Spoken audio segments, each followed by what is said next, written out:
Praise the Lord. கர்த்தருடைய பரிசுத்த நாமத்துக்கு மகிமை உண்டாவதாக. இன்றைய நாள் பொழுதிலே உங்கள் அனைவரையும் சந்திப்பதிலே நான் மிகவும் மகிழ்ச்சி கொள்கிறேன். கர்த்தர் உங்களை ஆசீர்வதித்து காக்க கடவர். இன்றைய நாளுக்கான இறைவாக்கியம் அப்போஸ்தலனாகிய பவுல் கொலாத்தியருக்கு எழுதின நிருபம் 6ஆம் அதிகாரம் 14ஆம் வசனத்தை நான் உங்களுக்காக வாசிக்கிறேன்.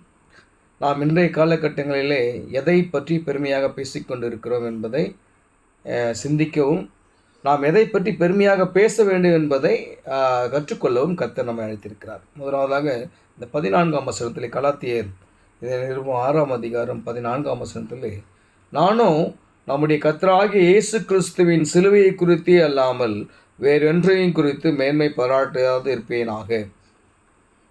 அழகா தெளிவாக சொல்கிறார் பவுல். நம்முடைய மேன்மை, நம்முடைய பாராட்டுதல் எல்லாமே ஆண்டவருடைய அந்த சிலுவையை குறித்து தான் நாம் இருக்க வேண்டும். ஏன்னு சொன்னால், அவர் தன்னைத்தானே சிலுவையில் மறித்து அவருடைய ரத்தத்தினாலே நம்ம மீட்டு கொண்டதுனால்தான் நாம் என்ன பண்ணுறோம், இன்றைக்கி இவ்வளவு ஒரு சுதந்திரமாக ஒரு நல்ல வாழ்க்கையை வாழ்ந்து கொண்டிருக்கோம் இல்லையா? அவர் நம்மை மீட்டெடுத்ததுனால்தான், அவருடைய அன்பு நம்ம மேல் வந்ததுனால்தான் பிதாவானவர் இன்றளவும் நாம் செய்கிற பாவங்களுக்கு நம்மை மன்னித்து கொண்டிருக்கிறார். இன்று நாம் எதை குறித்து பெருமை பாராட்டி கொண்டிருக்கிறோம்? நம்முடைய வாழ்க்கையை குறித்து பெருமை பாராட்டி கொண்டிருக்கிறோம். நம்முடைய பொருட்கள், நம்முடைய வீடு, வசதி, வாய்ப்புகளை குறித்து பெருமை பாராட்டி கொண்டிருக்கிறோம் இல்லையா? நம்முடைய பதவி உயர்வை குறித்து பெருமை பாராட்டி கொண்டிருக்கிறோம் இல்லையா? நம்முடைய திறமைகளை குறித்து பெருமை பாராட்டி கொண்டிருக்கிறோம். ஆனால் பவுலடிகள் அழகாக சொல்கிறாரு, நானும் என்றால் கர்த்தராகிய ஆண்டவரின் சிலுவையை குறித்தே அல்லாமல் வேறொன்றையும் குறித்து நான் மேன்மை பாராட்ட மாட்டேன். எனக்கு அருமையானவர்களே, இன்றைய நாள் பொழுதில் நாம் எதை குறித்து மேன்மை பாராட்ட வேண்டும் என்பதை பவுல் அழகாக சொல்கிறார்.